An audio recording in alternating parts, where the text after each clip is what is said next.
শয়তান আল্লাহকে চ্যালেঞ্জ দিয়েছিল, আল্লাহ আপনি তো জান্নাতে ঢোকাতে পারবেন না, এতগুলো জান্নাত কেন বানালেন? জাহান্নাম আরো বেশি হলে ভালো হতো। আল্লাহ বললেন কেন? শয়তান বলে, আল্লাহ এই সবগুলারে আমি ওয়াসওয়াসা দিয়ে মুনাফিক বানিয়ে নাস্তিক বানিয়ে জাহান্নামে ঢুকাবো।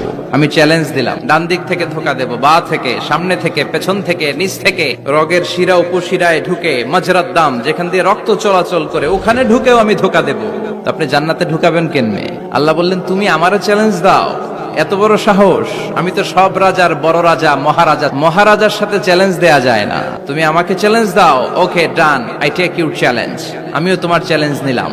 তুমি আজীবন ধোঁকা দিবা, আজীবন তুমি গুমরা করবা, বেনামাজি বানাবা, জালিম বানাবা। কিন্তু আমার বান্দা কোন তাফসীরুল কোরআনের মাহফিলে এসে, কোন এক ওয়াক্তের নামাজে মসজিদে ঢুকে, অথবা মাঝরাতে ঘুম ভেঙে গেলে তাহাজ্জুদের জায়নামাজে চোখের পানি ছেড়ে যখন ক্ষমা চাইবে, আমি সব গুনাহ মাফ করে দেব, তুই কি করবি? চিৎকার করে পড়েন আল্লাহু আকবার।